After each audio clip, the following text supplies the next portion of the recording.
You know, I woke up this morning at 8:02, and I go over to someone's, I'll say, Platinum Elite's platform. And, guys who follow me every day, I told the truth. I said, I've turned down numerous opportunities to have sex, and I get kicked off his platform. And I'm okay with it. But I think it's sad in today's world that when a man like yours truly is so used to not being a guy that I could say,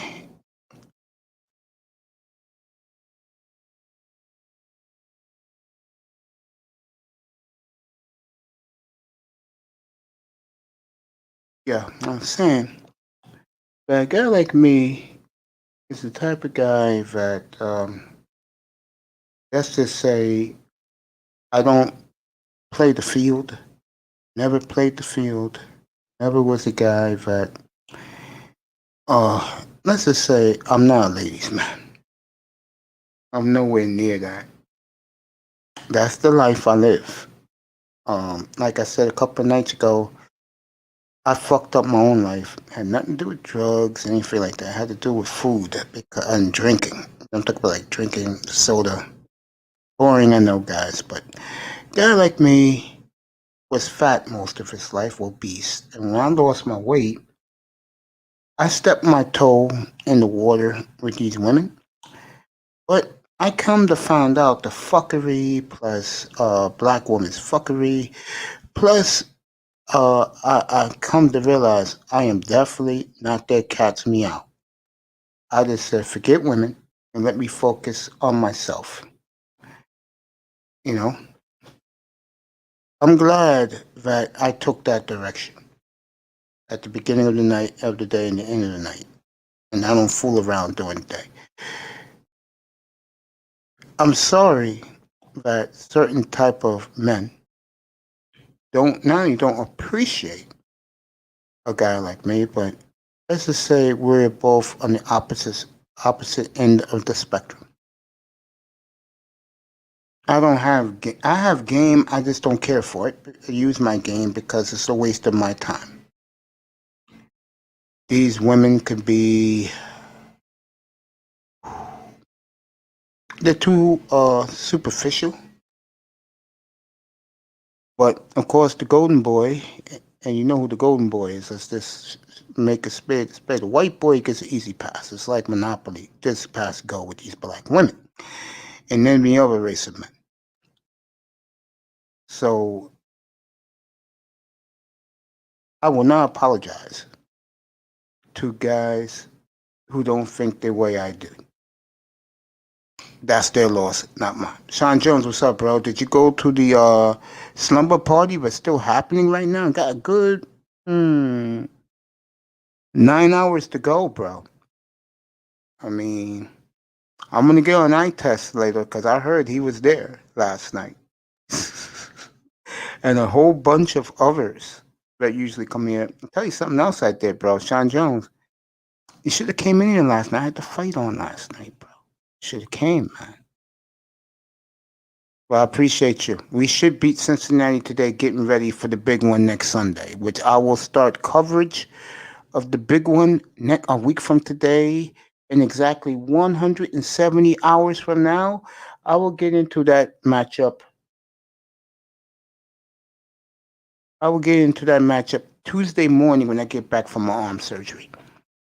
I'm gonna be on. It's my birthday Tuesday. We'll have a good time in here, and uh, we'll talk about the beginning of Chiefs Dolphins week down in Miami.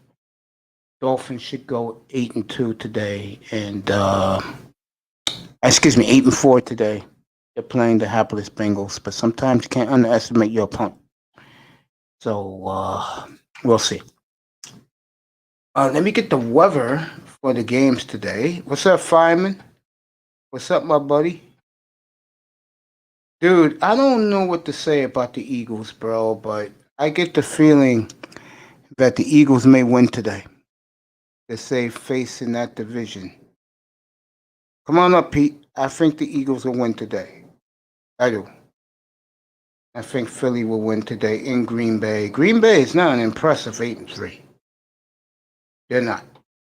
Philly needs to gain more. Philly, I think, is getting tired of not getting along. They have a lot of dissension right now in Philadelphia. What's good, partner? I just said something to you. Did you go to the slumber party last night? I was told eye test was there. What's up, fellas? I've been here all the time, bro. I came in like a minute late, but I've been here all the time, fellas. I appreciate you guys. I'm gonna send the link up. I did my monologue. Let me get the weather for you guys today. I'll do Philly and Green Bay because that has to be done because it could be inclement in Lambeau Field. I'm gonna get the injury report and the odds all for you guys. Point spreads up.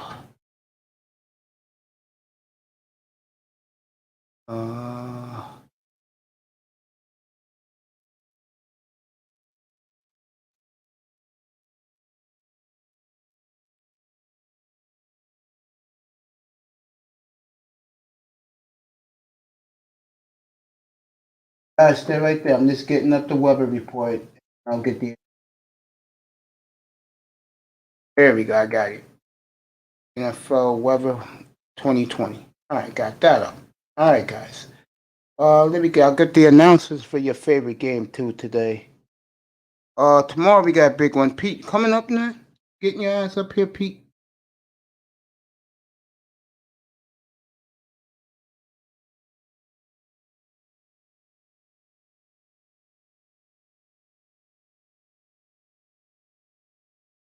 You think Philly's gonna score against Green Bay, bro?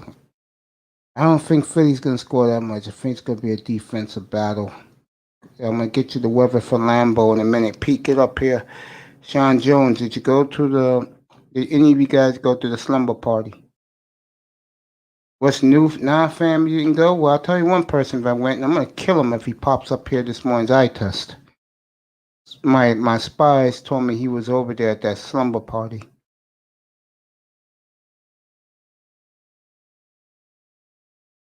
Fireman. If Wentz is in, let me find out for you. They're not talking about it, so I'm pretty sure he's playing today, else that would have been the big story. Get the weather for Green Bay.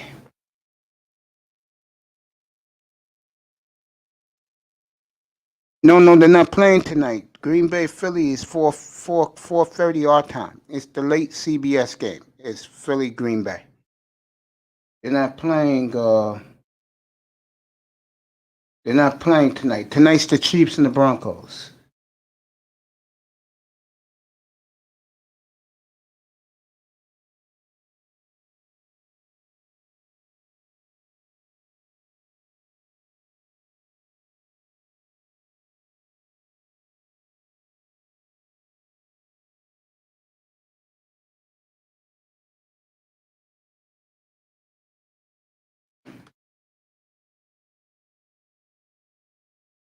Here we go. The weather in Seattle today. I care about this because my Seahawks.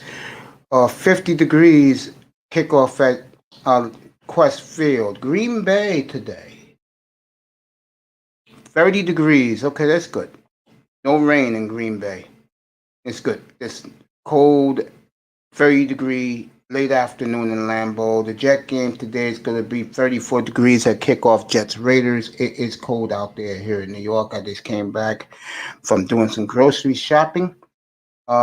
This is the main game today. It's going to be 43 at kickoff in Nashville. A comfortable, good football day weather. Miami today. 80 degrees in Miami at kickoff today for the Bengals. And for little Shirley, and I love you, girl. I'm sorry about last night. I was in and out of the room last night. I heard what happened. 37 degrees at kickoff in Soldiers Field. So it's going to be 30 in Lambeau at kickoff, 80 in Miami today. Uh, so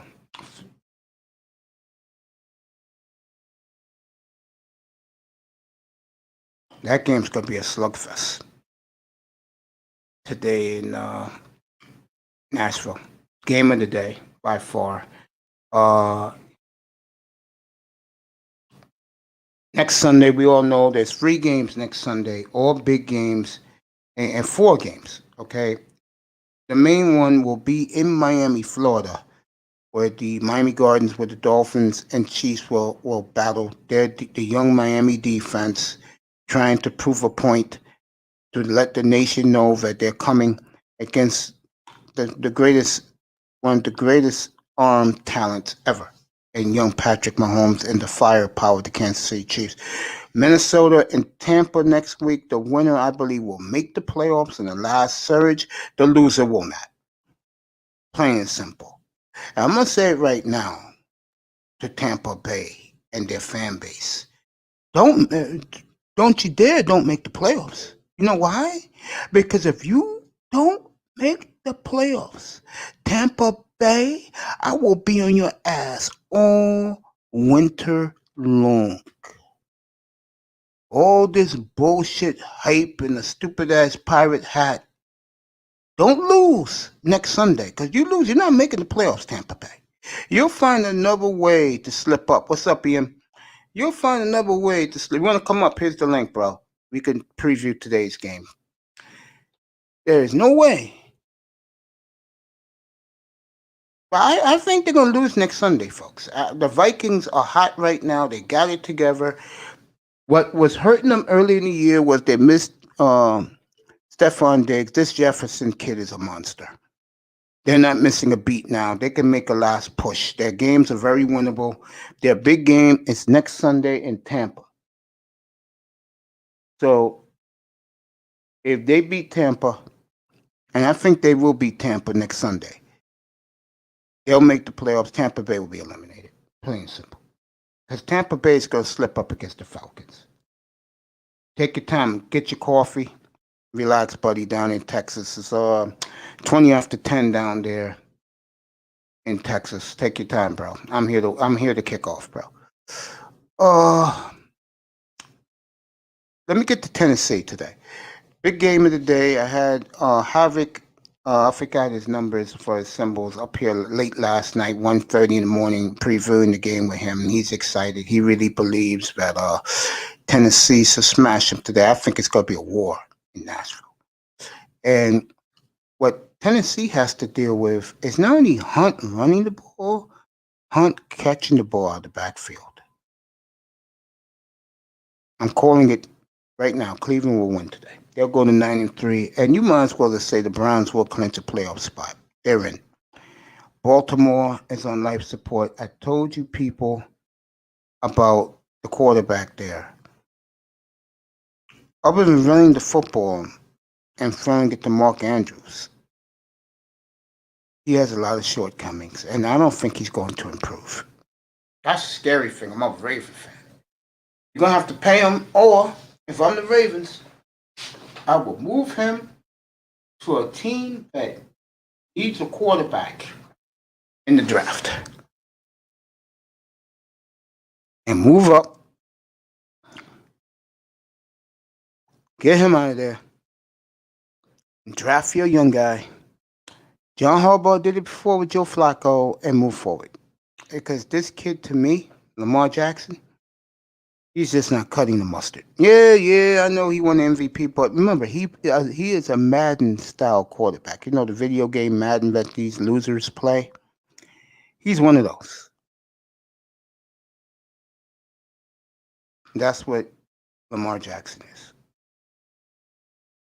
And I'll say it again. You win with the Russell Wilsons. You win with the Patrick Mahomes. The Sean Watson was having a monster year in Houston. Nobody knows about it. Josh Allen. Okay? Of course, the great Aaron Rodgers. You win with him. Tom Brady. You don't win with what's my buddy Matthew Stafford? You don't win with him. You don't win big with Lamar Jackson. Those guys you don't win with. You don't win with Cam Newton. You win with the guys I just mentioned. I feel bad though for Deshaun Watson. They signed that contract. Hell, if they throw me 40 million a year guaranteed, 160 guaranteed, I'll do it too. But he's gonna suffer. My boy Laro, who I love Law. I love him deeply. Law gotta understand. You don't. This is what happens when you're a nondescript organization like the Houston Texans. I'll get back to it in a second. Tennessee should beat Cleveland, but hey, I think the difference of this game today is this. I would really love Cleveland if they had a healthy Odell because they can match up receiver wise with Tennessee. I get the feeling Cleveland just have to worry about the play action with Tannehill. It's my first guest that's up here this morning. Get into Miami and Cincinnati in a minute. But again, it's gonna be a great game. It's gonna be a low scoring game. I'll tell you right now, the game should be over about 3:15 Eastern time. That all they're gonna do is run the football. I wouldn't. I like what Stefanski's doing. He's not trusting the quarterback. Let's get to a game today, which I think, in my opinion, the team that's home today should win comfortably, but you never know. Good morning, Em. How you doing, friend? I'm Em, good, homie. What's going on, man? I'm good too, bro. I'm just taking it day to day. You know how I feel about the game next week. So what I'm hmm doing is let me get this Bengal game out of the way. Let's get this game out of the way. And Yeah, we got to get this one. Yeah, we got to get this one out of the way. yeah, gotta get it out of the way. Lamar Jackson is beaming the ball with all his might. Yeah, he is. Um, I'm gonna call it. Mm. Play today, and the reason is because I saw this third string quarterback last week, my friend, and he looked good against the Giants. And the Giants got, I know you're not going to believe this, EM. Giants got better defense than we do. I emphatically disagree with that, but that's fine. The Um, reason I say that is I know our defense need a little bit more work. But mm, I test up here last night, and we both agreed on this. I wonder how you feel about this. mm. Don't let Miami win next week, 20-17. And the reason why I say that is, I mean, I would love it. The reason why I would say that is I'm gonna have more jumping on the bandwagon guys, me and you never heard of, in this room next Sunday afternoon, claiming that they're Dolphin fans. Also, I think the Mhm. national media will put our defense on a pedestal. I don't think we're ready for it yet. Your comment? What do you mean you don't think we're ready for that? You mean mentally we're not ready for that? No, talent wise, we're not where if we hold them to 17 points next Sunday, bro. They're going to make us out to be better and bigger than what we really are. Now, a year from now, they can say all that. I really believe, bro, if we get the pieces we need, and you're going to tell me from your own eyes what we do need and what type of players. With the well, piece. well, We have the pieces yet. Me and you talked about this before. I think really the only you know the missing piece for this defense to be, I mean, I'm not going to say historically good, but from this defense, the only piece that's missing that's preventing this defense to go to that clear cut number one, we have the best defense in the league level, is that multi-dimensional middle linebacker. Totally agree. But with that being said, though, Atlanta Roberts is serviceable. He's light years of where he was in terms of his development from the beginning of the season. We all know how I feel about Jerome Baker, his deficiencies, but Jerome Baker does have a role in his defense, and I he agree. Once they changed his role, okay, you start to get, you're getting consistent production out of him. I think, you got Vince Beagle coming back next year. I thought this year, before he got hurt, the Dolphins were going to make a huge investment in him in terms of him being the cap. They were going to put him being a captain in the center, not necessarily the centerpiece, because I don't think Vince Beagle is that kind of athlete. But Vince Beagle, I think, he's another versatile player that can play outside in, inside out. And I thought the Dolphins were going to make a big investment in him in terms of him being having a huge role on the interior of this defense. But I think in terms of them being ready, I mean, when you look at, where Raekwon Davis has he's significantly better than what he was in the first part of the season. Yeah, he's coming on strong now. I said that the other day. God. I got pushed back. He's coming on strong now. When you put the tape on, I mean, he just leaps off your TV screen. We all know about Emmanuel Ogbah, Shaq Love. But in terms of, are they ready for it? I think that they are. I think this defense, because when not just talent-wise, we have seen improvement, but the play calling as well, I think, was inconsistent. And that played a role. I think it played a role in that Denver game, and I think it played a role early on in the season, the first 2-3 games, in terms of the run defense. And also we had, keep in mind, Mace, we had, Byron Jones didn't play the first 2 games, and then he got hurt in that Buffalo game. Yeah. When I look at us, and I'm very objective. That's why you're in this room, on my eyes, and I appreciate you coming by. What's up, Dusty? Good morning. My bad. When I look at how you doing, buddy? When I look at us, my eyes are not lying to me, bro. And when I tell guys like my friend up here right now just joined us, like guys like Eric Rowe, Howard, Ogbah are having all pro, not pro bowl seasons. They're having all pro seasons right now. Definitely. So I think that's what I'm saying, Mace. Is this a Dolphins channel, Mace? No, we're previewing our game, bro. But if a Dolphin guy comes up here, he gets privilege. Hang on.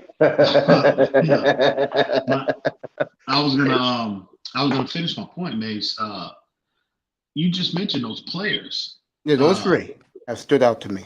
I think this defense is ready because, in order to be anointed like a dominant defense, you got to have obviously run stopping, you got to have a secondary, you got to have a pass rush. We're in the upper tier in terms of rankings in 2 of those components: pass rush, secondary. Facts. The only issue is that run defense, but I think they've gotten significantly better from the first part of the year because of, I think it was a lack of consistent play call. I think it was a filling out process that was going on with Josh Boyer and Brian Flores early on. Personnel group wise, schematics, trying to figure out what works, what doesn't work, what players fit this particular scheme situationally, et cetera, et cetera. So, but I think they've corrected that for the most part. So, and you're seeing the improvement in the run defense for the most part. Now, I think, there was a hiccup in Denver, but again, we were still the defense held them to 20 points, which is outstanding.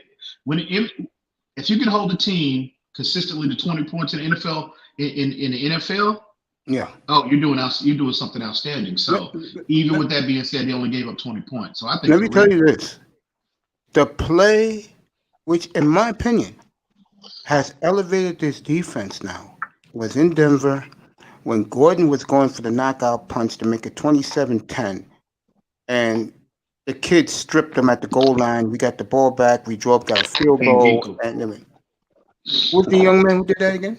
Van Ginkel. Andrew Van That Ginkel. play signifies to me that this defense is on the rise. And my buddy was up here, and I've been telling him this, and you can sign off on this I'm about to say. Those kids will play the game of their lives next Sunday on defense because they love the head coach that much. You agree with that, bro? Oh, absolutely. Yeah. I mean, that's a nice thought, but it's all speculation, man. The problem with you guys' run defense is that your outside linebackers, both of them, are at least 20 to 25 pounds undersized. Who? Wait. Hang on. Hang on. Let me stop you there. Who are you saying that's 25 pounds undersized? Who? Both of your outside linebackers, Kyle Van Noy. Shaq Lawson is 270 pounds, bro. I'm talking about. He's 275 pounds. You got Calvin Noy is 258 pounds. Hold on. So they're not undersized. Shaq Lawson, you guys have him as a 3-4 defensive end. You guys not playing the outside linebacker. No. He plays outside linebacker. Emmanuel Agba is a 3 technique. Yeah, he's having a monster year. So Shaq Lawson is 270 plus pounds. Calvin Noy is 258. No, that's not undersized. See, Van Noy ain't 258. Yes, he is, bro. Right now. And I'll let you guys know. But let me say this. I tried telling this guy, what's up, John? All right, hold on. So forgive me if I'm wrong, but I thought you guys had Van Dinkel playing outside linebacker. Yeah, situationally, yeah. He's a situational pass only for pass rush only. He's 248. He's not small. Well, it said he was 240. 248.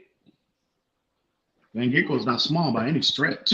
Undersized is like undersized is like 235 in that role. That's anything below 240 is considered undersized. In an outside for a 3-4 outside linebacker, you really want him to be no less really than 250, maybe 245 if they're a rookie. Like if you look at when DeMarcus Ware was drafted, he was drafted at 245. Same thing, like, and then you expect him to gain about 10 to 15 pounds. Like, you know, when you have a guy.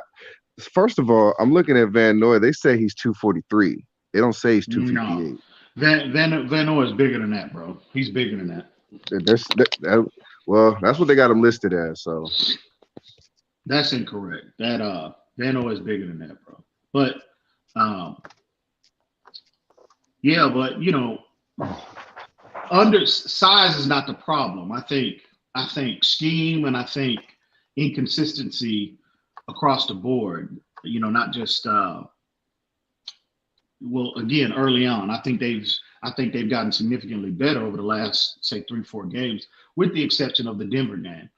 They got him listed, by the way, Van Noy, 6'3", 250. I'm in the Dolphins roster site on the website. Yeah, I think Van Noy is about 255, to be honest with you. He don't look like he's 250. He looks bigger than that. But anyway. Okay, you right about the Shaq Lawson thing. I'm thinking because they're calling him a defensive end, so that's what's confusing me.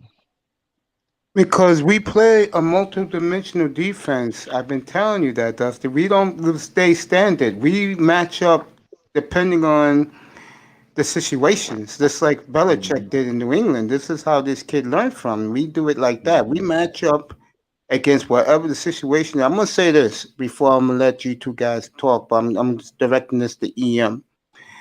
They're going to play the game in their lives for this coach. And sometimes, and me and I-Test agree with this. Yo, what's up? Come on up, bro. I'm going to drop the link. Me and I-Test agree with this last night. Kansas City is either going to put 50 on them or Miami's going to have them on lock. Now, I'm being honest. If that happens, it's only because these kids played the game of their lives. Now, you come back to me a year from now, and me and you definitely agree with what I'm about to say. A year from now, that's just going to be the norm for us. And there's another person in this room, and he cannot deny this. He don't buy how good we're going to be moving forward. Go ahead, Ian. I'm sorry. I'm sorry. I have to go through this shit in here. Well, what'd you say, bro? You were breaking up. I'm sorry. I said that there's a certain person in this room up here in this platform that laughed when I made my proclamation a couple of weeks ago about Dynasty. But me and you, we see the vision, don't we? I laughed because it was laughable. It was laughable, like Star P thinking that Errol Spence was gonna get beat up by a Mexican. Well, This is what I got put up with on a nightly basis, bro. Which I don't mind because me and him are boys, but I have to put up with this shit. Bro.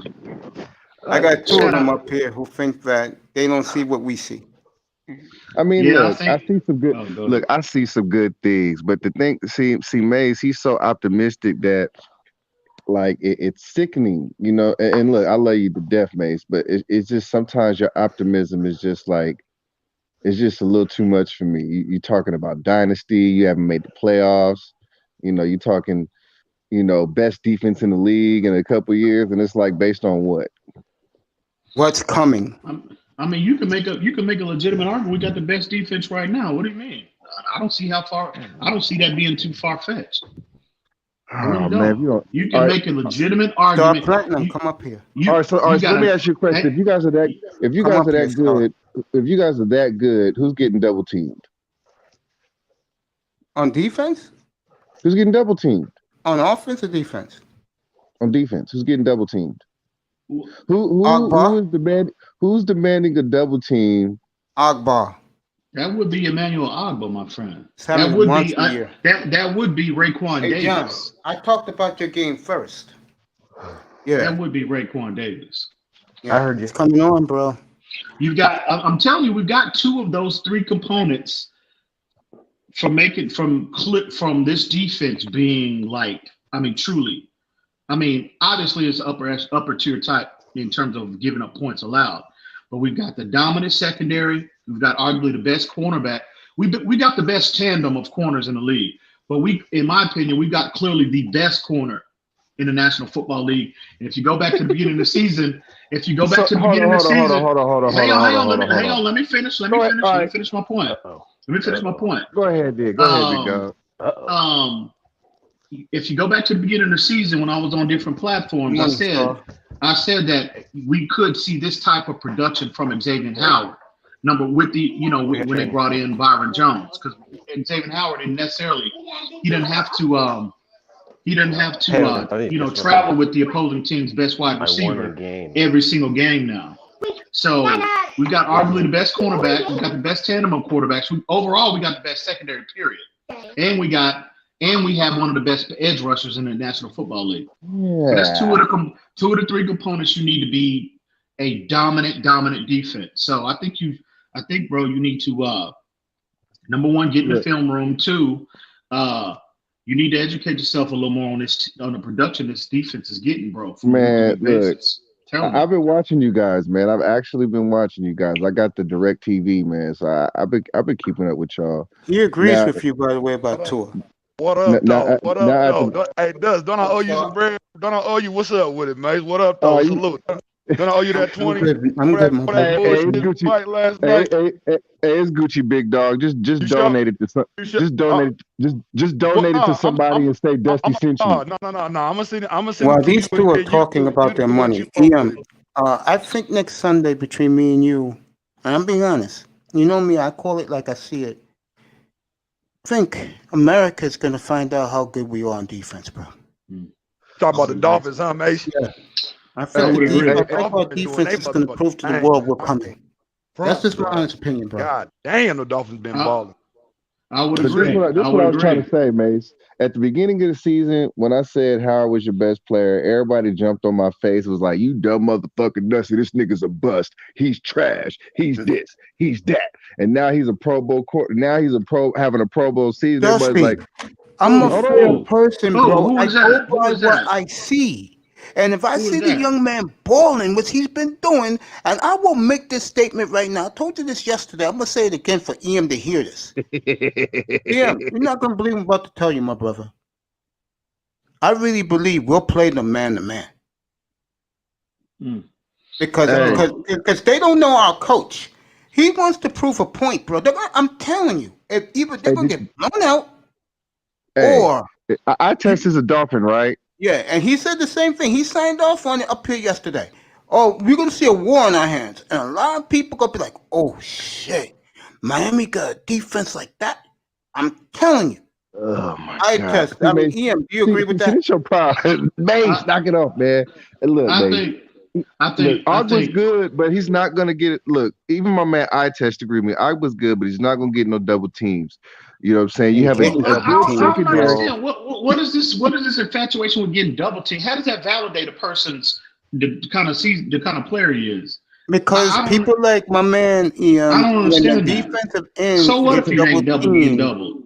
To them, that means that he's legit. Because schematically, if you have somebody who requires a double team, it just makes your defense better. Now, here's the thing about y'all. That's why I keep telling y'all, get in the film room and educate yourself a little more. Is because the Dolphins schematically, okay, they're one of the more pressurized teams in the league. What I mean by that is they bring 5, they bring 6. So when you do that, that ensures it's impossible for your best individual edge player to get double. So that schematically, that's what the Dolphins do on a week-to-week basis.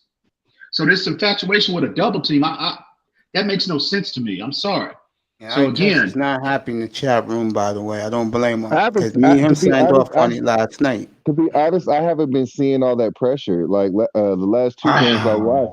I haven't been seeing all that pressure. No, what I mean by pressure is I haven't been seeing him send 5 and 6 a whole bunch. Wow, you gotta go take another look at the film, bro. Wow, okay. Even I've seen it, and you and Dusty, I'm not biased, bro. I keep telling you, and any Dolphin fan, I test listens to me. That's why me and him got a good convo. This man up here is terrific at looking at spotting college talent that fits our system. All I'm saying is their defense is not there yet, but it's going to come. But next Sunday, because they love the coach so much, I'm telling you, they love playing for that man. They will run through the wall for this man. They're going to want to prove a point. And to play against the Chiefs, you ain't going to make a bigger point. Because last I checked, Patrick Mahomes is not Jared Goff. And Patrick Mahomes ain't Kyler Murray. They ball next week, win or lose. They're going to prove their point how good they're going to be. And I'm going to say it again. What's up, Timothy? Welcome to the room, bro. I'm going to say again. Them causing that fumble in Denver, Denver was about to knock their ass out. On Melvin Gordon at the 1-yard line, he was about to score. That tells me all we are going to see for Miami for the next 7-8 years. That's all I'm saying. All right, so let me ask you a question. So you guys is running that multiple D that Belichick used to run, right? Yes, exactly. That's what we do. So Shaq Lawson at defensive end, he's playing the Chandler Jones old position. Yeah. And you're saying that putting Shaq Lawson at as big as he is, putting him at Shaq Lawson is playing Chandler Jones. So you're saying playing outside linebacker as big as he is. He's playing Hightower. Yeah. Okay. We just mix it up depending on the package that's going on the field, like Belichick did. Emmanuel Ogbah. See, this is why I think it's just not his statistics that he's putting up, but this is why I have so much respect for this. People really need to start putting respect on this dude's game, and that's Emmanuel Ogbah, because how versatile a player he is. This dude, number one, he's about 278, 275, between 278, and they have this dude playing in their base defense. They have this dude playing in a 3-technique role. Clearly, if you understand, the physical requirements for playing that position, size is of the utmost importance. And so if you want to talk about and highlight a player that's playing, he's undersized for that position, that would be Emmanuel Ogbah, but he's held up tremendously well. Okay. They stand him up in a traditional pass rush type role. And I think that's his natural. And to maximize this kid's ability, I think that would be the best approach. But for whatever reason, this coaching staff opts to put him with, in their base defense, they put him on the interior a lot. He doesn't look that small. He looks bigger, like a 285, 290 almost. He doesn't look 278. I mean, he's a big. I mean, he's anytime, bro. He's a freakish athlete. But initially, when the initial depth chart came out, I was like, damn, why you got? I just couldn't understand why, because I thought number one, he was undersized, and then two, you're not maximizing his ability because when you play in that 3 technique role in a base 34, you're taking on more double teams. I would have played him in 9 technique. And then Robinson. Yeah. I would have put him between. Yeah, exactly. In that role, not every play, but definitely, and they do that situationally. So, but to maximize this player's ability, I think he needs to be primarily deployed in a, in a 6, 7, 8, 9 technique type situation where you can take advantage of his athleticism. But they do deploy him there. I would like to see him more. I would like to see him be deployed more in that role. But again, the fact that this player is playing on an inside out, okay, and being able to play at this level, I'm telling you, man, y'all need to put some respect on this dude's game. He is a ridiculous, the production that he's given the Miami Dolphins, and again, another versatile, multi-dimensional player. Again, I agree with Mace next week. If the Dolphins beat them, and I do anticipate Emmanuel Ogbah having a big game, next week, because I don't think this is where I disagree with Eric Fisher can't handle him, bro. It's a mismatch. Yeah. I think mismatch, bro. I think the Dolphins will be, man-to-man, press man-to-man defense is, that's their MO. But I don't think that you'll see them just, 80% of the time lined up in man. I think they'll be more diverse and more multiple. I think that's your best chance to beat them, to be honest with you. We got your best chance to beat them too, because one thing about us, and I keep saying it, and I'm not being biased. If you was in this room 3 months ago, tomorrow, which would be since I first came on here Labor Day, when they lost to Buffalo, Dusty will tell you, I-Test will tell you, Big Time will tell you, I was so irate at this team. I said, they better beat Jacksonville. And I told them, though, defense will come because this is the coach's forte. Tua is active, by the way. He's active now? Yes, he is. That's your boy. I know. That's your boy. You heard that, Big Time? Yes, it is. Tua is active, boys. Yes, I seen that. I don't think he's going to start today, but I do think he's going to start against Kansas City. I think that's a mistake. No, he started. I think it's smart, Mace. I think it's smart. You don't want to sit him out too long, making him think that he's done something horribly wrong when I don't think he did. So I think it's a good start for him on Tuesday next week against Kansas City. Well, I never said he did anything wrong. I said, yeah, I know. I'm talking about him. I'm talking about him in general. You don't want to hold a kid like this back that has this much talent, and then just like Dusty said, a couple of days ago, he said, you don't want to. You take the training wheels off against Arizona, and then you kind of put them back on. You don't really want to do that. I understand benching him just for a few separate reasons, but you got to get him back in there before the end of the year. You know what? I didn't like the benching, man, and I'm gonna tell you why I didn't like the benching. John, I'm gonna get the because he didn't lose a game. You know why I don't? He didn't lose a game. Like he won 4 games, and then the one game he was about to lose, y'all pulled him. I gave you guys last week the Mike Trout analogy. I said when Mike Trout first came up in 2011, he was horrible. He hit under 200. He looked lost. Next year, Mike Trout dominated the league. I keep telling you guys, I saw enough in the Arizona game. I said, this is what this kid is. This is good enough for this coach moving forward. And we get the rest of the pieces that we need to move to thrust us to where I believe we're going to be. He'll be the starting quarterback. But what I don't agree with is I don't think that's the best that he is. And the reason why is because he's put on tape that he's better than what he's shown already. But, Dusty, you keep missing the point I keep saying. And my Dolphin buddies in here know what I'm saying. The coach doesn't want to play that way. He wants to play ball control. We don't got running backs yet. Ball control. We know the kid's a winner, and his accuracy is pinpoint. He's perfect for the way he wants to play championship football. I know you laugh at me. I know John Lynn laughs at me. We're not talking division titles, bro. Here in Miami, we're talking dynasty in Miami. It's like the first team was. And the only way you're going to get that way is you're going to have to make your team and build your team beat the team who's top dog right now. And I keep telling you guys this. Their defense, he's building his defense to beat the Chiefs, bro. He's not building his defense to beat the Jets, Bills, Patriots. Don't care about them. You want to get to the trophy, you're going to have to go through Kansas City. Period. Am I right about that, Ian? You're spot on. Am I right about that, big time? And really, Kansas City not gonna win again. They're not. Who's winning this year, Dusty? There's not enough money in Kansas City for them to win again.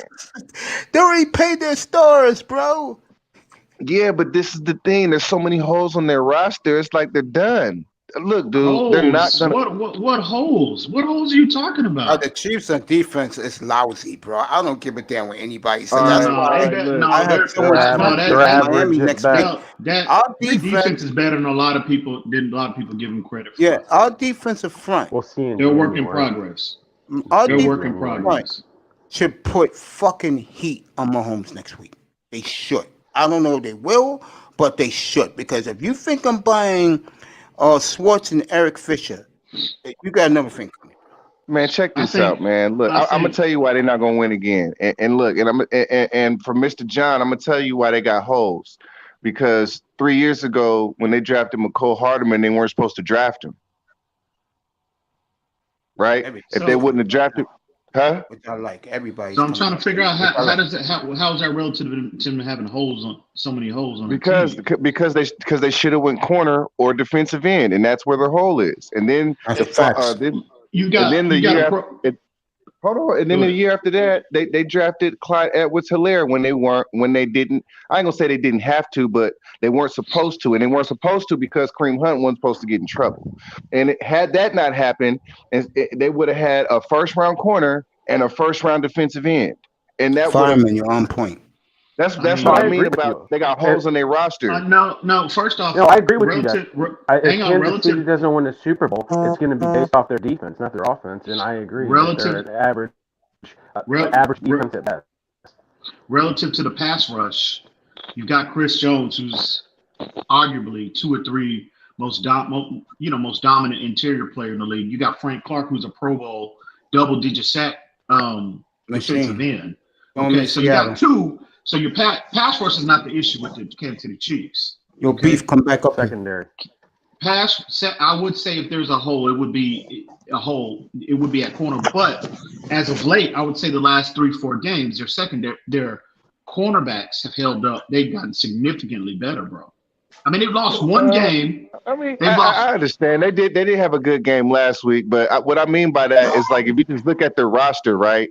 Like defensive end is in corner and possibly middle line. It's like they have really big holes, and then they have holes at linebacker too. It would be if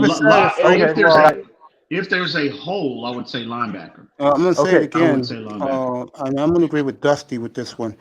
When you look at the Chiefs closely, other side of Frank Clark, I don't know who the hell he is. Linebacker, they suck. Secondary, except for the Honey Badger, very questionable. They don't got nothing. And and I understand. And like to me, I don't even understand why they traded Peters. You know, like I don't get that. But it is what it is. I mean, but you didn't get along.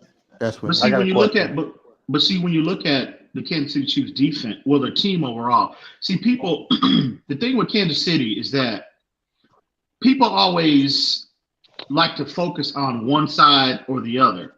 In terms of offense or defense, right? They never take into account that, the team has to play complementary. The offense have to complement the defense, and the defense has to complement the offense.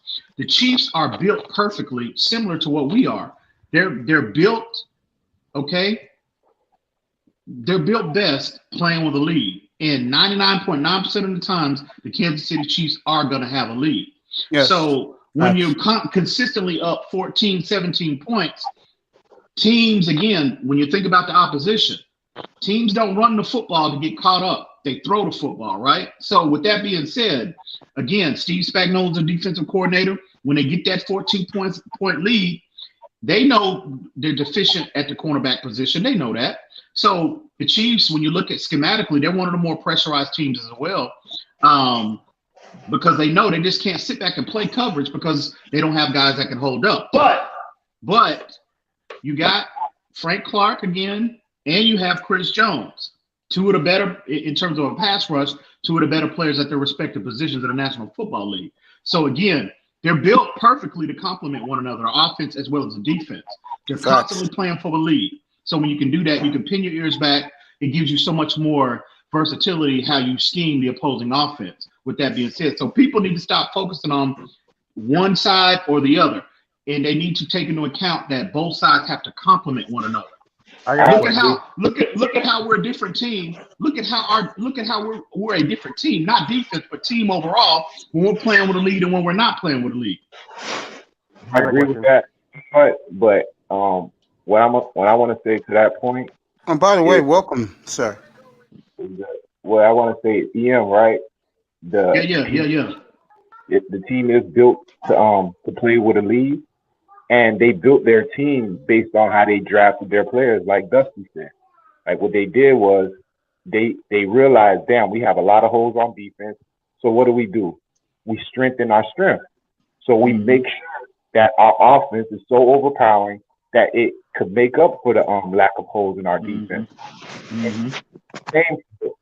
They jump out to an early lead, and then towards the end of the game, the other team starts coming back.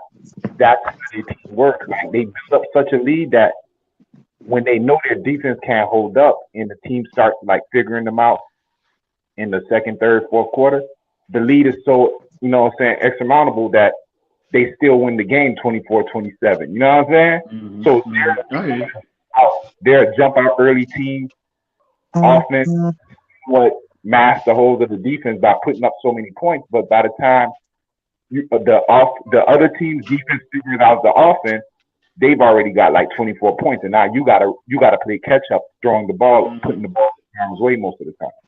So they both are good. First of all, I want to welcome King Beef to the panel. Star P, me and you have a little brother talk before the show is over. Big time. Good morning, Smooth. Iman. Good morning, yeah, bro. One love, my brother. John Lynn, this is for you because I did your game Look, I first. love for you though, nigga. I always have love for you, bro. See what a good night's sleep would do. Hey, John, I did your game early, and the first 15 minutes was based on Cleveland and Tennessee. The Tennessee guy came up here at 1:30 in the morning, believe it or not, John. And boy, I wish he was here right now because the swagger this young man has about his Titans. Really, can you hear me? I hear you crystal clear. Okay. I'm gonna go. I got a question. I'm gonna go with your Browns today, bro. I am. Yeah, I know. I got a question about that Kansas City. And I do believe in your Dolphins. I do believe in your Dolphins. My question is, what's the definition of a dynasty to you? I mean, is it 2 in 3 seasons? Is it back to back? What's the definition of a dynasty? That will give me better comparison what I think about your Dolphins. But in comparison, what you're talking about with Kansas City's defense, I just want to say this quickly. In that argument, if Kansas City had to go to Pittsburgh today and it was a divisional or a championship game, do they win in Pittsburgh? And that pretty much would sum up. No, yes. Well, you know what? I think Pittsburgh is the best equipped team to beat Kansas City. Pittsburgh got the most backs. They have they I said that before Bud. Hang on. I said that before Bud Dupree got hurt. Because Pittsburgh is built defensively perfect. Because they got 2 dominant, not good, but dominant pass rushers. They can stop the run. They have athleticism at linebacker. They've got their corners are average, but they've got an outstanding safety tandem. And see, the thing with them is they can generate consistent pass rush without having to bring 5 or 6 guys. So and that's been proven to give not just Patrick Mahomes or the Kansas City Chiefs problems, but every other offense in the National Football League issues. So, but I think now that Bud Dupree is gone, I think that's a huge blow to their defense. It's a huge blow. Him and Watt, obviously Watt being 1A, you could say 1A and 1B, I guess, with those two. They kind of feed off each other. You know what I mean? Mm-hmm. But I think the backup actually, he actually could be a starter somewhere else. So I think that they're not. I mean, of course you're going to miss Bud Dupree, but it's not as bad as another team who doesn't have as good of a replacement. I get it, but I mean they're trying to win a Super Bowl, so I'm just saying that guy in the Super Bowl, he'd be like a James Harrison type guy that could probably control that defense in a Super Bowl. But that's what I wanted to say about Kansas City. And then if you want to get to talking about the Browns, I don't mind. This 5.5 points. I thought that's a lot of points. For I think Tennessee it moved up. Hold on. You guys moved down 5. You guys they gave. They went from 3.5 2 more points. 5.5. Hey, Dusty, that's right. Say what? Is right. They went from 2.5 to 5.5. Yeah. The last time I checked, it was 5.5. Alpha Trader, welcome to the family. Yeah, He said Browns all day today. Was somebody at the COVID list or something? What's going on? Somebody's rolling up a doob. Is that That's Dusty, bro. Oh, my bad. My camera's on. My bad. Let me turn my camera Oh, on. I don't even care. I just think it's funny, bro. dude. I just want to thank Big That's Time. a way to get ready for the game. I want to thank Big Time Star Platinum. Who else was in here last night? I test before he went to the 24-hour slumber party. I want to thank all you guys who was in here last night for the fight last night. Hey, this ain't no mid, nigga. What about that? No. Some fireman said, "Who's that with the mid?" I'm like, "This ain't no mid." That's that right. I just want to thank you guys for being up here last night for the fight, and I'm glad to do that for you. Yeah, I see Star. I don't know what the hell Star is doing. Yo, King Beef, unmute yourself. What's up with you, bro? Welcome to the panel. What's up, man? Hey, Star, send me some of that shit, nigga. I got you if it was around, man. I got. Oh, okay. I know who this is. I heard you was there last night, bro. See, if I turn on my light, it would look better like Star P's, but see, it's dark where I'm at. I'm gonna get back to the football right now, but I heard you was in there last night, nigga. Yeah, this was my avatar in there. I want to thank all the brothers who was in here last night. Everybody was up here last night to watch the fight. Back to John, fight live last night, and I'm glad everybody was up here. Hey, go back to John, though. He had a good question. I told you that was going to be a good fight, too. That was actually a good fight, man. It was. John, go ahead. Oh, no. That's what I was talking about, the matchups and, today with Tennessee and my Browns, I'm leery because you want to get hyped, but Tennessee's a legit team. They beat the hell out of us last year, week 1. Maybe not the same team as it is this year, different coach. But to me, the key for them to win the game, they're going to have to out-coach Vrabel because he knows how to use that clock, and I feel like Kareem Hunt, not Nick Chubb, Kareem Hunt's going to be.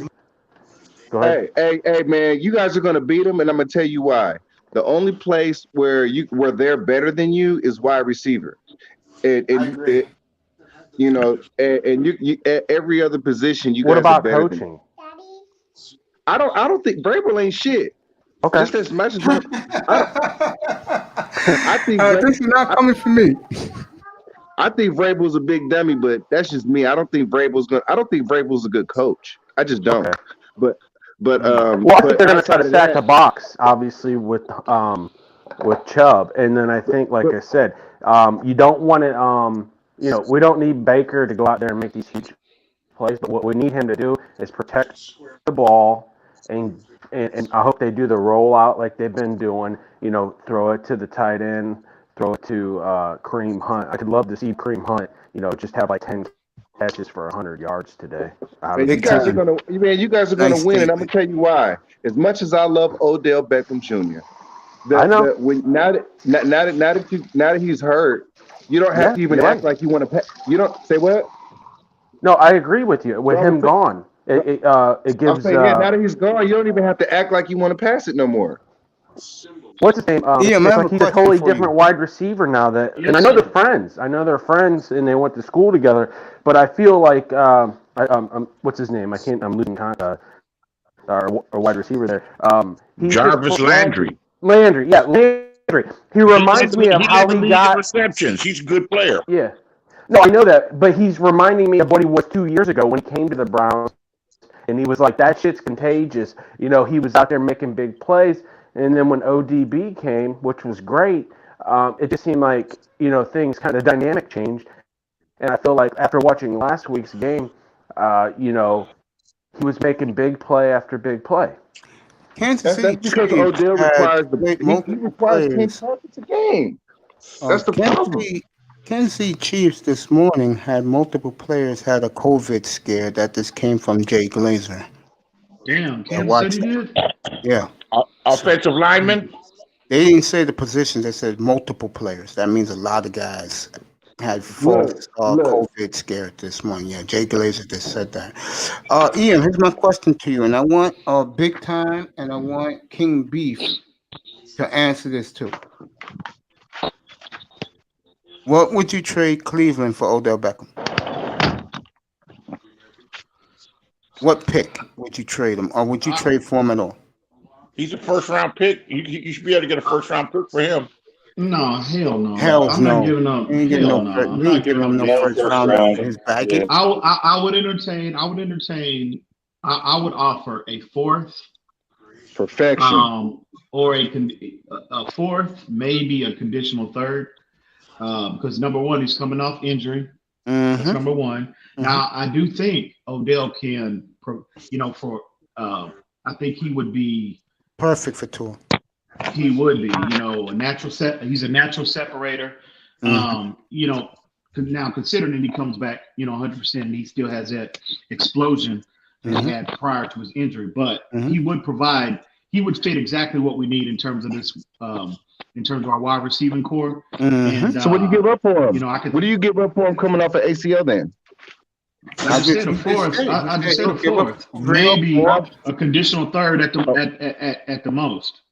I'll give up a 5. You got to offer him a second. Because are you crazy? Are you not? He's coming off. Okay, he's coming off subpar production the last 3 years. He's coming off an ACL tear. Okay, there is no way in the world you go. Listen, since you know what, I will give a conditional fourth, maybe a fifth. That's why I'm doing. Well, if I was Cleveland, I'd say kiss my ass, and I'm gonna tell you why. Cleveland ain't gonna do that, Dustin. Cleveland gonna say take his money. I wouldn't do it. Fuck no, and I'm gonna tell you why. Because let me tell you something. They're so good. Look, man, let me tell you something. Odell, before the ACL tear, was worth a first and third, okay? No, he wasn't. Really? Yeah, he was. Yeah, he was. And look, you can't say what he last year because last year he did his thing with a hernia. And anybody who's had a hernia know how fucked up that shit is. So don't sit up here and act like he's chopped liver. Nigga had a hernia last year, okay? Nobody said chopped liver. I just said subpar. He has been subpar the last 3 years. He hasn't been subpar. His quarterback has. Okay, you look at his routes. His routes look better this year than they did for the last 5 years. Like we can only blame the quarterback for so long. No, it is the quarterback. Like, come on. Like, how is it not the quarterback? Like, this is Baker Mayfield we talking about. Dusty, I promise you, he will be gone by March 1st. The question is, which team is going to give up what they want? You know what? I think they're going to cut him. I don't think they'll be able to trade him. I think they'll cut him. I would give him a second. Look, and you got this big salary. Like, come on, man. Look, the lowest I would take is a second. Otherwise, I'll wait for him to come back, and I'll have Odell back. Simple as that. That's the whole. Like you just said, and you got to pay, and you're trading for that contract. Why in the hell would you give up a player that's got subpar production the last 3 years? He's coming off an ACL injury, and you got to pay that enormous salary. Really? Browns, give Come me on, man. That makes no so sense. quick, bro. It's not But even funny. he was worth the first and the third on Madden Ultimate Team. Is that what he was worth? Come on, No, man. look, Stop it's it. not like that. I I'm think talking about this year. This year. No, Hold on. That's ridiculous. This year at age 27, before he tore it 3 weeks ago, he was worth a first and a third. That's a He's fact. right. He was balling. On Madden Ultimate Team. On Madden Ultimate Team, he was worth the first and the third. That's ridiculous. Man, I don't even play. Look, I don't even got Madden, bro. Well, I'm saying on Madden Ultimate Team, that's probably what he was worth. Whether you play or not, that's what he was worth. And Devore, welcome today. You know, great. I don't even play video games. I'm just saying, again, he was worth the first and the third on Madden Ultimate Team. That's what he was worth. I just think the Browns will and what he's worth right now is no less than a second. Like, to be honest, they could probably still get a wrong. And if the team, like, let's say this is Miami, for example, Miami has plenty of cap space, and the Dolphins salary. Cleveland will say, "Give us a fifth, get them out of here, take them." Telling you, he'll be gone by March. Listen. If they could get a 5th-round pick for him, they should be ecstatic. Exactly. They gonna wind up cutting Odell Beckham. Is what's gonna happen. I'm telling you that right now. Don't realize, damn 2nd-round pick. It's ridiculous. You gotta remember, a year ago at this time, that motherfucker was a headache in the locker. Hey, look. But it wasn't his fault. That's what I'm saying. If you gotta look, man. Hold on. Let me say this. If I'm running 20 crispy routes every game, 20 of the best routes you're gonna find in the fucking league, and I only get like 7 targets, nigga, what the fuck? Fuck you mean? Why give me the damn ball? Teams look at production more than anything else. They consider what the circumstances were that surround that production or lack thereof. But at the end of the day, in terms of contractually, what teams are willing to offer, trades, et cetera, they go by production, nothing more. And this dude has been subpar the last 2 to 3 years, coming off an ACL victory, coming off an ACL injury, and you want to give up a goddamn 2nd-round pick? Oh my God! 2017, he was hurt. You need to stop this foolishness, bro. You want to take a flare on the best receiver in the game? That's on you. Otherwise, I'll keep him. Stop that. Will give a 5th for Odell. I'll even give a 4th. But Cleveland ain't getting no 1st and 3rd. And another thing, that's right. Y'all better off keeping. If Odell is only what you gonna get, you better off keeping him. Odell is a bad motherfucker, man. Y'all better stop. No. You understand what I'm saying, Dusty? And you understand what I'm saying, Star? I'm taking on Miami right now because everyone knows Cleveland's getting rid of his ass. But here's the point. If y'all can get him for a 4th-round pick, I'm gonna tell Mike Mayock to go call them niggas and see if we can go pick them up. If that's all y'all want for him is a 4th-round pick, let me call Mike Mayock and see what's up there. Right now, Dusty. Brown, pay his salary. They got packs. Look, Cleveland got packs for the low. A damn 2nd-round pick. That's ridiculous, man. You need to stop. No way. Baggage, injuries, no. It's gonna be a 4th or 5th for him. And I'm just saying, you don't hear teammates talking shit about him. I'm just saying, y'all talk about all this baggage and shit. You know what I'm saying? Yeah, okay. The only baggage this nigga got is that funny looking ass blonde hair. Fuck you mean baggage? Like the nigga ain't got no problem. Like the nigga, look, man. I didn't mention baggage. I said nothing about baggage. I said nothing about baggage. I'm talking about on the field production. I didn't mention anything off the field. All right, so let me ask you a question. Let me ask you a question. So, same guy, Dusty, you forget when they had a playoff game that Sunday in Green Bay, that Friday and Saturday night, he was on South Beach dancing the night away. Why not? What the fuck? Like, look, man, this is look. See, this is what you sound like. You sound like Dion talking to Jerry Rice. Like, don't be at the club. What the fuck is the Thursday? Fuck you mean? Nigga, if this was during the season, I'd be at the club on a Thursday. Nigga, it ain't Saturday night. Fuck you mean? Just chill out. That's what you saying right now. Well, think about this. Think about this. Okay, I think now I'm not knocking the man for wanting to experience the Miami nightlife or whatever they was doing on that boat. I probably would have been there too. Make no mistake about it. But here's the difference: when you put yourself in a situation like that, and I'm getting a lot of feedback. I don't know. Okay.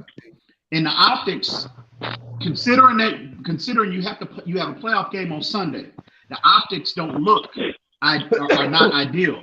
You better make sure you are on point come Sunday. Whatever you're doing, whatever extracurricular activity that you are engaging in, you better make sure you're on point Sunday. But what happened?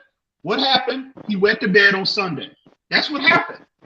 And so again, you have to consider. Hang on. You got to consider all of that before you make a move, or before you start to engage in those activities in a playoff game, in a playoff week. You got to consider. Hang on, a mature person, somebody that's about their craft, and a mature individual, they consider all of that before they make that decision. Let me ask you a question. Hold on, since y'all think that Odell is just not y'all think his value ain't what it used to be. I'm choosing my words correctly. Because he has a torn ACL, until he shows that he can do what he used to do, this is how you guys are going to look at him, right? So let me ask you a question. Who give me your four best grades right now at wide receiver? What, overall in NFL? Overall? In the whole NFL, give me your 4 best grades at wide receiver. Odell is not on that. He's not on my list. He ain't been on my list for quite some time. What is his name? You biased. You don't like him. You don't like gay people. No. What is his name? Man. You know, I don't know if the nigga gay or not. I don't, whatever. Hey, that's what he does. That's on him. I'm talking about from a on the field perspective. Period. I don't give a damn what he do in his personal life. He can catch the ball with one hand. I know that's for damn sure. let me say this. Something happened to me this morning. This will tell you a little example of a comparison. And Beasley, you'll be interested in this. I was in Platinum Elite's room this morning. RP, you'll be interested too. I was in Platinum's Elite's room this morning, and he had Melody on his panel. And me and Mel, he's like a little sister. We exchanged pleasantries. And the topic was eating women out and banging women that there, and you know what stink down there. And when I told Platinum Elite that I've turned down multiple times to have sex with women, he banned me from his room. And what the fuck this got to do with anything? No, we talk about Odell Beckham's lifestyle. I don't give a damn. I'll talk to him, don't trip. And I know EM doesn't give a damn either, bro. The bottom line is this.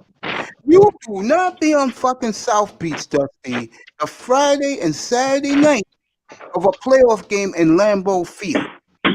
You just don't. A mature individual does not do that. It's football. Who's mature at 25? I don't care. I'm dancing. Jerry Rice was. Okay. Different animal. Is an all-time great at his position. Yeah, he can do that. He got multiple rings. Odell Beckham don't got a goddamn thing. Here's the thing. Odell said he wants to be great. He wants to be the greatest. That's what Odell is consistently preaching since he's been in the NFL.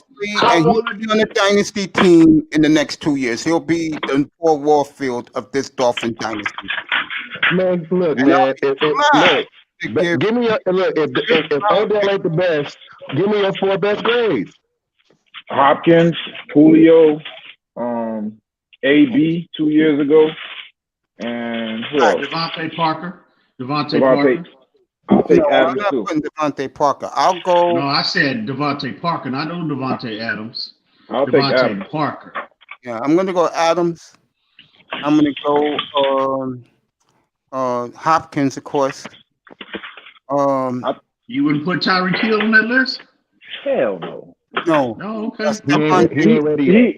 He's the product of Mahomes. You take one away from the other. I doubt that they're that explosive. He was carrying number 10. I'm gonna tell you a guy who's on the rise though. Who's the bookend with Julio? Calvin Ridley. Be in the top 5. Give him another year and a half. That motherfucker is turning into a beast.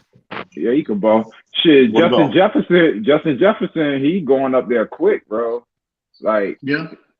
He hasn't Well, been figured out yet, nobody's though. mentioned. He hasn't been Nobody's figured out yet, mentioned but he will Diggs. be. Diggs yeah, is they're on gonna put Stephon some Diggs, coverages yeah. on him. You're like this. The 49er players, since they're Diggs going to be ain't in up there. Arizona next couple of weeks to play their home games, the players are going on their way to cook meals for the families who are struggling in Phoenix. Good for the 49ers. Hey, y'all still haven't told. Look, Have you ever there's 4 had people. somebody trying to open up a can of biscuits with a can opener, bro? I love you, man. I've done Star, that before, being too high. Why am I? Star. Why am I? Between me and you, bro. Why am I? Forget about last night, bro. Biscuits with a can opener, my nigga. I ain't tripping off that shit, Mitch. Yeah, nigga.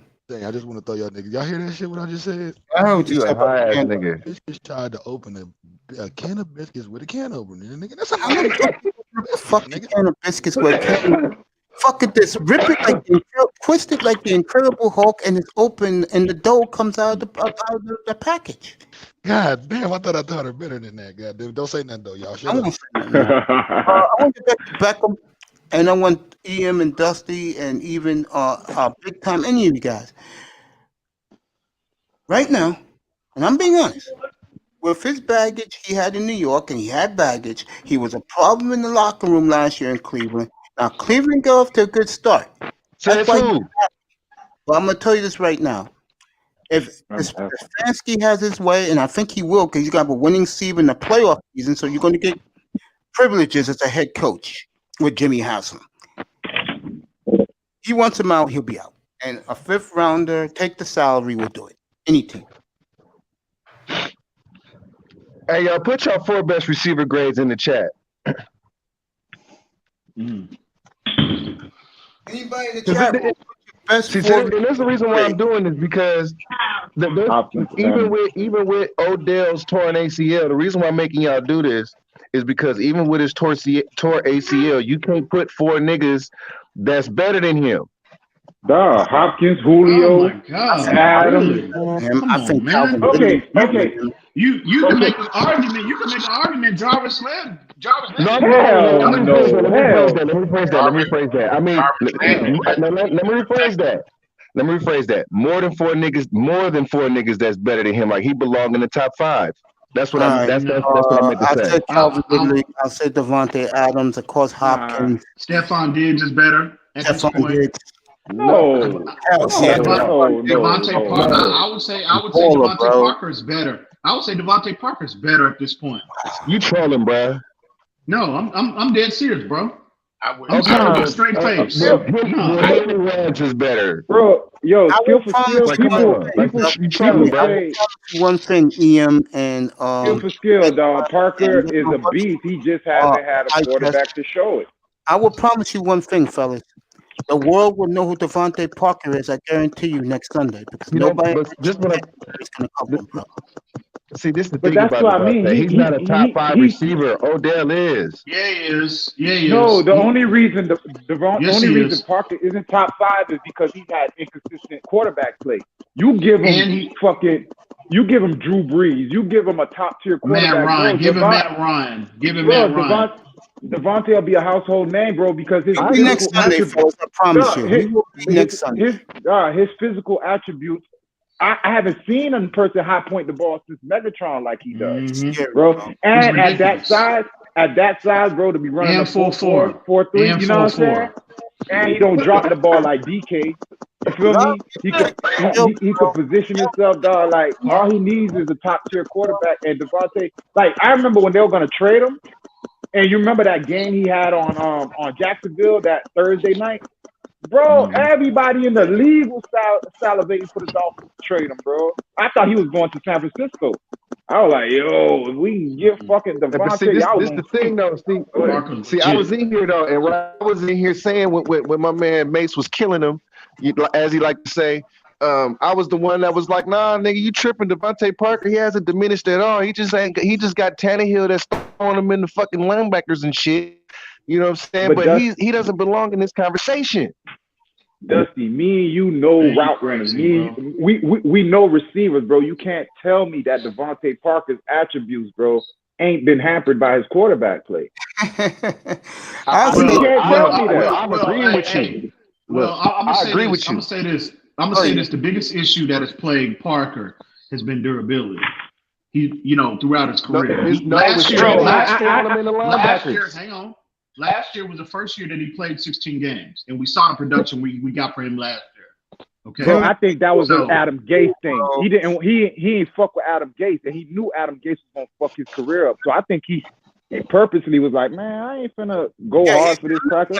As soon as Gase was out the door, bro. Might have been.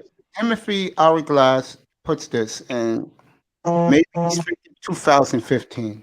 This nigga Key. Antonio Brown, Larry Fitzgerald, and Randall Cobb is your best 4 receivers in the sport. No, this bitch hit the fucking car. Adam Metcalf, see, he's trolling too, bro. And Tyreek Hill is Fireman's best 4. Oh, hell no.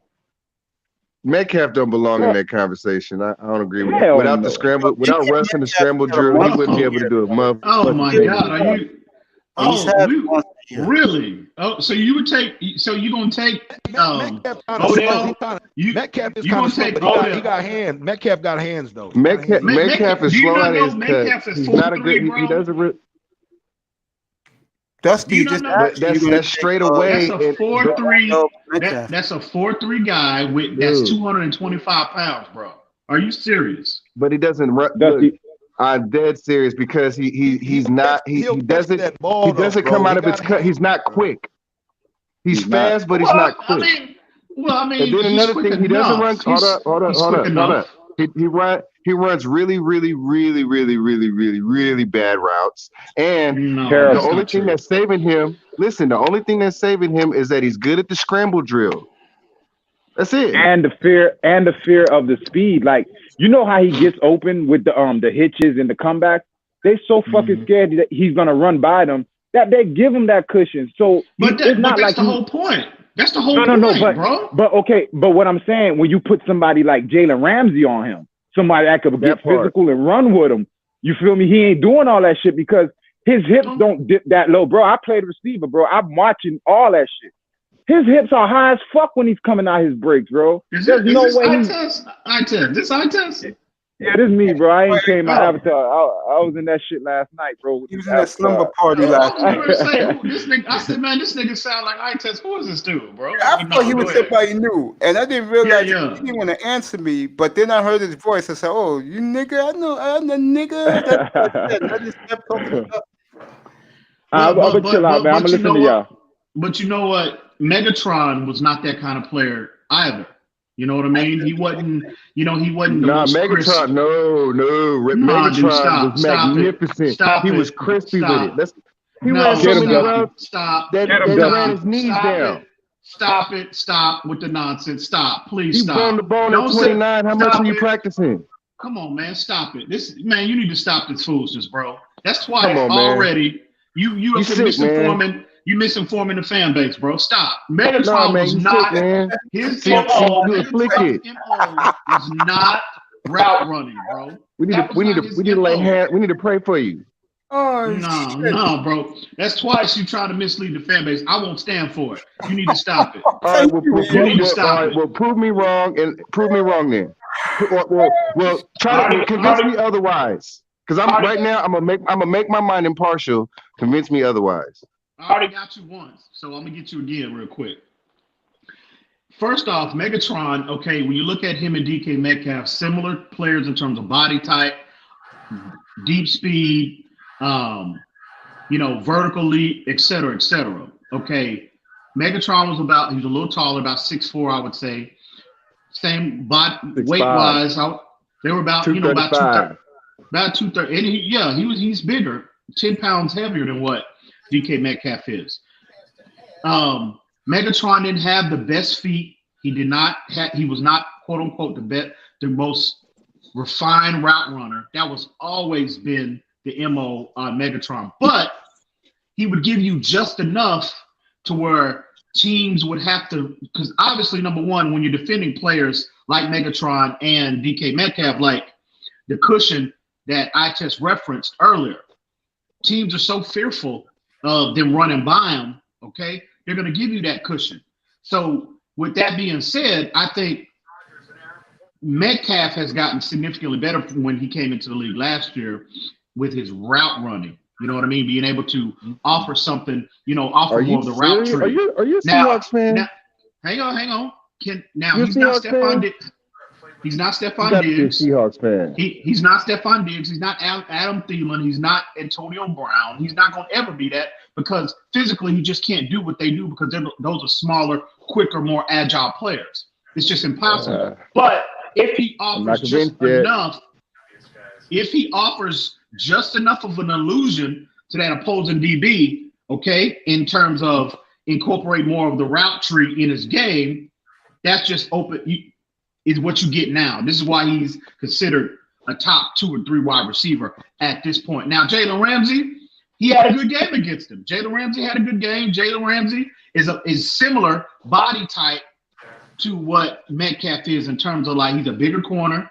He's got good long speed. Jalen Ramsey isn't the most refined, when he moves laterally, okay? But he can match up to DK Metcalf's strengths because he can match his physicality. So with that being said, it's all about matchup base. Y'all are saying that DK Metcalf is not this because of Jalen Ramsey had a good game. Bro, the NFL is all about 100% is about matchups. That's why you have different skill sets. Let me tell you why he's sick, because this whole past 5 minutes, 30 seconds that you've been talking, right? You've been convincing me not to see his weakness the whole time. Is it really a weakness? Is it really a weakness though? Is it a weakness? See, that's the question you should be asking yourself. It's not a weakness. It's just not his strength. Lara went through the picks. Good morning, buddy, down in Texas. It's not a weakness. It's just not his strength at this point in time in his career. Man. At this stage of his development, it's just not a strength for him. Can he get better? Yeah, he can get better. All right. So you ready for some facts now? Go ahead. All right. Here's a fact. The fact is, when Megatron came in the league, he already had a whole route tree. He had a dig, he had a post corner, he had a post, he had But go ahead. I disagree, but go ahead. All right.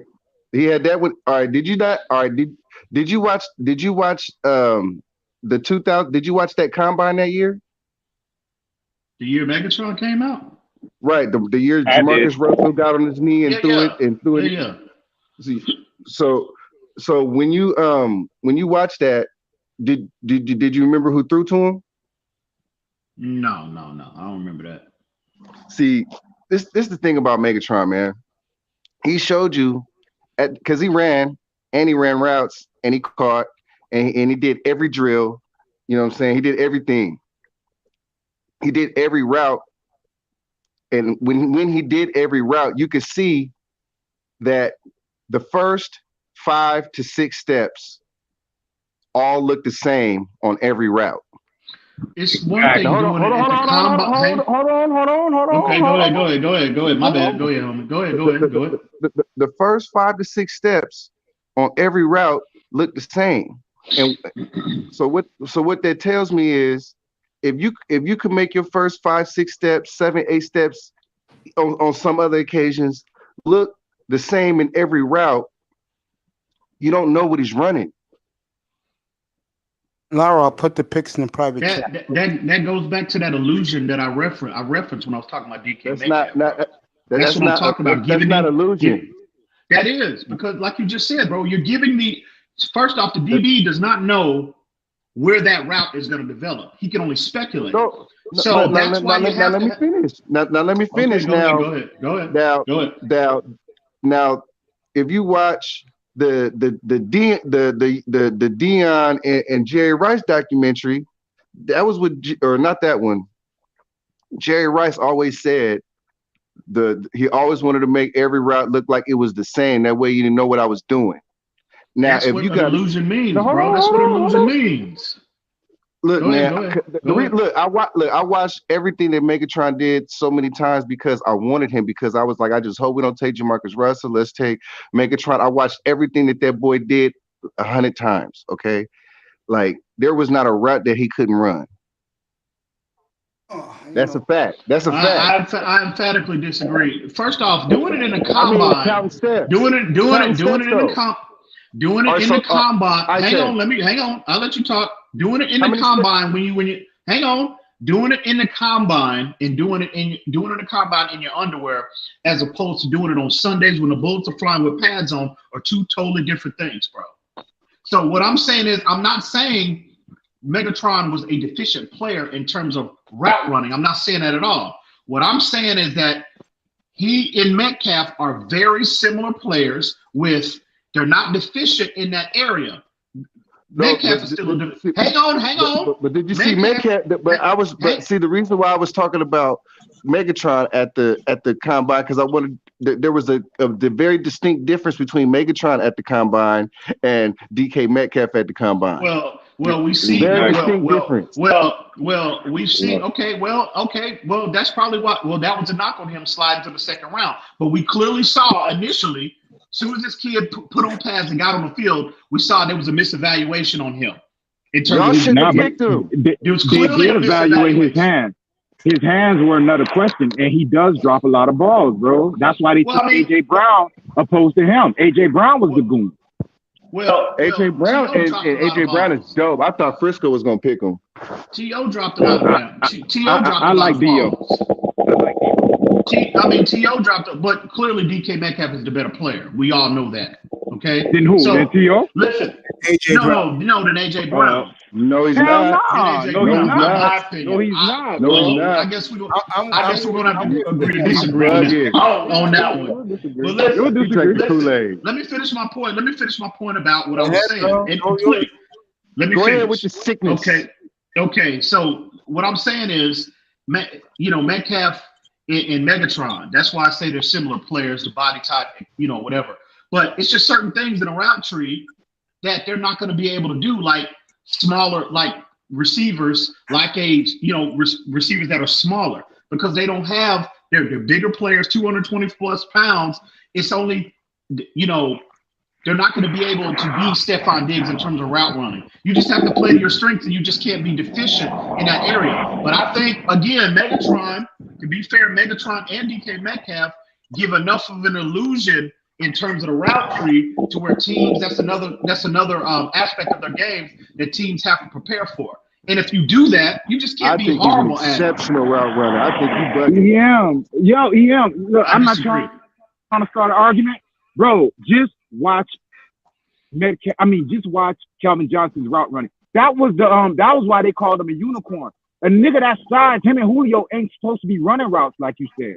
They run routes like little guys, bro. That's what makes them so crazy. No, he don't run no routes, bro. He runs. No. Oh my God, bro! I played wide receiver, bro. Hey, go put that New England tape on from 3 weeks ago when he was matched up with Stephon Gilmore. Go put that tape on. And okay, all right, and I'm gonna ask you. Okay, all right, fine. All right. Bro, I watch you. I know what you're about to say. All I do. Go ahead. Okay, all right. So now, all right. So now, I know what you're about to say. That tape on. What route did he beat Stephon Diggs on? I mean, not Stephon Diggs. Thank you. Gilmore. What did he beat him on? He beat him in what route? What route? That's it. That's all he runs. Listen, let me tell you, terrible. Pressure on a Sunday. All right, go ahead. That dude was beating consistent with out route, 10-yard outs. Obviously, the go routes, he was so in fear of that dude running by him. Again, like you referenced earlier, that I gave you credit for, he was giving him cushion. When he how he was playing him, and we all know Stephon Gilmore's MO is press man coverage. And this dude was so in fear of Metcalf running by him, he was giving him that 10-yard cushion, which opens up the route tree for wide receivers, bro. Ins, outs, digs, comebacks, hitches, etc., slants, etc. He was beat, bro. The whole route tree was on display that game because of the cushion that they had to give DK Metcalf. You didn't watch that game, bro. You didn't watch it, bro. Yo, let me tell you. Go put that tape on and we'll come back and we have See, this he play. conversation See, another time. look. All right, I'm gonna tell. Look, hold on. I'm gonna tell you what Go he ahead. does. He plays Madden real good, and he take them numbers and apply it to real life. Yeah, I hear you. That's cute. You That's can't real do cute. that, bro. Okay. A terrible route runner. These are their go-to routes: go, post, slant, drag. And Thank you. sometimes a dig. Even the dig is kind of hard for a terrible route runner because Bro, a good those are corner can read major that. routes on the route tree. What are you talking about? Those are major routes on the route tree. But what we're telling you is that Calvin Johnson ran comebacks, post corners, double moves. Those are elite route runners. I never said Slant No, and go. but Hey, a guy slant and go. a guy that size isn't supposed to be able to beat a corner on slant and goes and Slant and cutbacks. go. when you are giving I feel you. 10 yards of cushion, which teams are with Megatron, with players like him, with that dynamic athleticism, man. with him, with Tyreek Hill. So let me ask you: Do players get to choose the cushion that they play with? Do players get to choose the cushion they play with? What do you mean? What do you mean? I'm not understanding what you're saying. What'd you say? Do they get to choose the cushion that they play with? Some players do, some players don't. Some coaches give players, some coaches empower You sure their about players that? with that. Some coaches do. Some players You sure do, about some that? players don't. Yeah, I'm positive. All right. Let me ask you: does Bill Belichick let people choose the cushion they want to play with? I think some players, Stephon Gilmore, some players do, some players don't. It's not happening, bro. So, but back to your sickness. You pick another symptom. Bro, y'all need to stop with this foolishness, bro. Y'all need to stop, man. Calvin Johnson ran a slant and go. Nobody said he. Who said that? Sluggo. Who said that he did? Let me ask you Sluggo. something. Come on. Tell him about the Sluggo, man. Who said that he didn't? Somebody tell me that he didn't. Who said that he DK didn't? Metcalf in his wildest dream couldn't run a slant and go. Could never run a Sluggo. He'll never run it. That's one route. DK could never run. One route out of 6 routes that he can't run, and you gonna call him deficient, bro? Stop it! It's not deficient. It's not deficient, but you're saying he's on the level. You're saying he's on the level of Calvin Johnson. And Calvin Johnson ran the entire route tree coming out of college. And only got better in the league. Sorry, I emphatically. And only got better in the league. I'm sorry, I disagree with that. I'm sorry. We're going to have to agree to disagree. I disagree. How old are you, man? How old are you? I'm 38, bro. So you old, so you shouldn't be this sick. Okay. Call it what you want. He's just messing with you, bro. Call it what you want, homie. Call it what you want. Listen. Nah, he am smart though, but he don't know certain positions, bro. I think you need to focus on the O-line and shit No, absolutely not. Absolutely not. They are similar players in terms of their skill sets, in terms of what they are able to handle on the route tree. They are, bro. Period. And for y'all to be sitting up here saying Calvin Johnson is, in terms of his route run, is on the level of Jerry Rice is ridiculous. Hey, let me tell you what my girl just said. Hey, let me tell you what my girl just said. She came down here and said I was yelling too loud, right? And I was like, hold on, babe. He said that Calvin Johnson was on the same level as DK Metcalf. And she was like, well, he ain't there yet. And I was like, so he's going to get, she's like, when he's going to get there? She's like, well, he's not. No. Listen. I said route running. I didn't say overall impact. I said route running, bro. I said route running. She ain't even listening to our conversation. That's what she said. That's not funny, bro. Well, he does drop passes, bro. He drops a lot of passes. Touchdowns. My girl knows this, bro. How you don't know this? Bro, stop, man. Calvin Johnson ain't drop passes. First off, you misquoted me, bro. I never said he was on the level yet of Megatron. I said in terms of at this stage of the development, in terms of their route running, they are similar players. Hold on. You're right. You're right. Fair enough. Fair enough. I'm gonna correct that. Fair enough. Excuse me. I'll be smoking that weed. Please do. He's more T.O. I think you smoking something else other than weed, bro. You got something else in that pipe, bro. So, but what's that eye test? What'd you say? I think he's more T.O. as far as route running than No, bro. Oh my God. See, that tells me right there. That tells me right there. You don't know what the hell you're talking about. All right, cool. I just played football at a high level, bro. That's it. Relative to that position, that tells me I've been right in the there. film rooms forever, bro. No, honestly, you don't. T.O. His MO, what made T.O. special? All right, hold on. Any route on the route tree. All right, let's just say that. Let's just save everybody some time right now. Let me ask you a question. All right, hold on. All right, Tess. We're gonna end this real quick. Where does DK Metcalf rank in the league overall at wide receiver right now? He's in my top 4. He's in my top 4, top 5, I would say. He's in my top 5. I'd have to sit down and really ponder where he is, but he's in my top 5, bro. That dude is telling you. Now we know that. The sickness is terminal. We know it's terminal now. But see, listen, who do you? I mean, listen. Let me ask you this. You're terminal. Hang on. Bro, I tell you should be ashamed of yourself, bro, for making that statement about Terrell Owens, bro. You really need to check yourself, bro. But anyway, in terms of DK Metcalf, I mean, he's in my he would have to be, because that dude's impact on the game, bro, is ridiculous.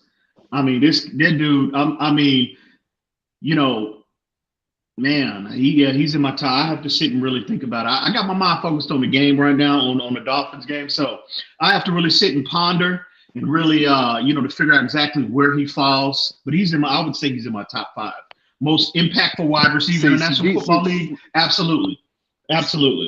I'm gonna tell you about DK Metcalf. I'm gonna tell you what's gonna happen to his career, and when it happens, y'all can come back and be like, "You should be ashamed of yourself, right? Itez. Hold on. You should really be ashamed of yourself." I'm gonna tell you. See, right now, DK Metcalf is in the same position that Kyler Murray is in, and basically, the way, and the reason why I say that is because Kyler Murray's skill set is so specific that outside of that offense, he's a backup outside of that offense. You know what I'm saying? And with DK Metcalf, it's kind of like he's kind of in the same position, because the only thing that he can really do at the NFL level is the scramble drill. He's not even a starter. Like if he didn't have Russell Wilson as his quarterback, he wouldn't even be a starter in this league. Okay. Hold on. Let me finish. I gotta go. Let me finish. Hold on. Let me finish. It's just 2 more seconds. You know what? Big dog. We'll continue this another. I'm gonna leave on that note, because I'm gonna get my blood pressure is getting sky high right now. Bro, the game's gonna start in 10 minutes. Go ahead, bro. Yo, come back. I need you for Tuesday if you have the time, bro. Oh, absolutely, bro. Yeah, bro. I love you, man. Enjoy the game. And Tuesday for everybody in here is Dolphins Chief Week beginning Tuesday. I guess you need to be ashamed of yourself, but y'all be good, fellas. Y'all be good.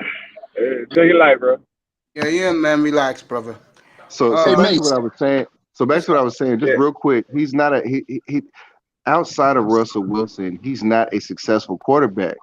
That's all I'm saying. Like you put him, you take Russell Wilson away, or you take him away from that type of quarterback, it's not going to happen. He's not going to be successful, and really he might only last 5 years in the league. After that contract, he's not going to get re-signed, so he might just be out of the league. Where's he going to go? Outside of Houston, where's he going to go? Bro, I'm with you. He's about to get exposed real soon, because niggas already seeing, bro, he dropping the balls a lot. If I'm seeing it, trust me, corners are looking and they like, yo, all you got to do, he doesn't finish the catch well. You feel me? It's like he's fighting with the ball sometimes. So, bro, you break at his hands, niggas gonna start. Okay, that's the MO with this big ass motherfucker, because he can't finish the ball. And the only reason I put T.O. up there with him, because T.O. was a explosive athlete, but he was never known as no route runner. He ran upright. You feel me? It was more speed and power with T.O. And that's how DK plays. Megatron, for as big as he was, he had a finesse game. You feel me? That's what made him so crazy. He ran like a gazelle. Like he ran like a gazelle. It was crazy. I was watching. I'm like, how the fuck is this big ass motherfucker going in and out of his breaks like this, yo? Hey, you know who he ran? You know who the dude DK runs like? He runs like Adrian Peterson. And you're right. That upright run, because you could tell. You could tell when the motherfucker about to take off. You remember when he ran down Buddha? Yeah. You remember how his head kind of dipped, but his torso was still upright, and he took off? Right. Niggas like that, bro, because as a receiver, bro, what they tell you, drop your pads, nigga. That's how you make your routes look the same. Your pads and your hips got to be at a certain level. That way they can't read that shit, because that's all corners looking at. They reading your hips. You feel me? See, he ain't even top tier cornerback. When I was saying that stuff about Calvin Johnson, I didn't even think he understood my argument. Bro, he never played ball. I don't think he ever played ball. Been in the film room, because he don't understand. I ain't never played ball. I get it, but you sat there. I remember the other day you were talking about how you watch film on receivers, and people that don't play ball, that's what they don't understand. Like somebody who's into the game, that's the hidden art in the game to me. The cornerback receiver matchup, because there's so much shit going on that the normal person or the layman doesn't understand. But if you are avid route runner or someone who enjoys that part of the game, that's me, bro. I remember, they used to give us tape on all the top receivers to watch, and that's what we did on our off days. We sat there on fucking Saturday. I mean, not Saturdays or game days. We sat there all week. You know what I'm saying? We'll go through our film study, and then a nigga will give you a fucking tape. Be like, look, go watch Devontae Adams or here. You know what I'm saying? Whatever your body type was, your coach gave you a tapeable receiver to watch, and they'll give you their practice tape. That's when you really know, you know what I'm saying? You get all that shit, bro. So I've been watching that shit for years. See, this how I know I'm looking at a real route runner. If they ask you how many steps, and that and when see, like I said, he didn't even know who was throwing to him. But when somebody asks the quarterback how many steps, that tells me like, okay, you're conscious of what you're doing. You're not just winging it and planting your foot in the, like you running a dig right. You just run into the line and then cut. No.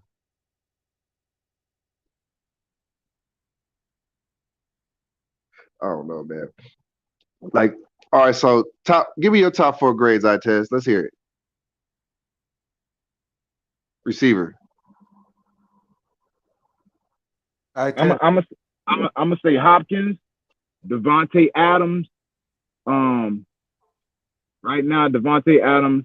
I can't put Justin. He brand new, but I'm keeping an eye on him. Yeah, I'm keeping an eye on him. Right now, his game is one-dimensional too. We'll say that. Like right now, his game is one-dimensional. Yeah, he got everybody slipping right now because they don't know what they expect from him. Exactly. They gonna catch up to that shit. Here in New York City for the Raider game, 40 degrees. Say what? It's 40 and sunny here for the kickoff. Yeah, I know, right? December. Yeah, I like Hopkins, Adams. I always liked AB before that bullshit. I always thought AB and Julio was top 2, 1-2. 40 degrees is good football weather right there. Go ahead, there. Nah, you good? Man, I'm done.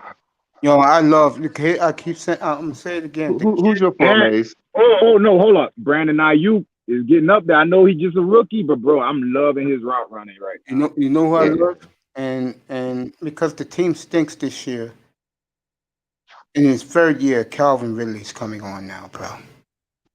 He been here. He man.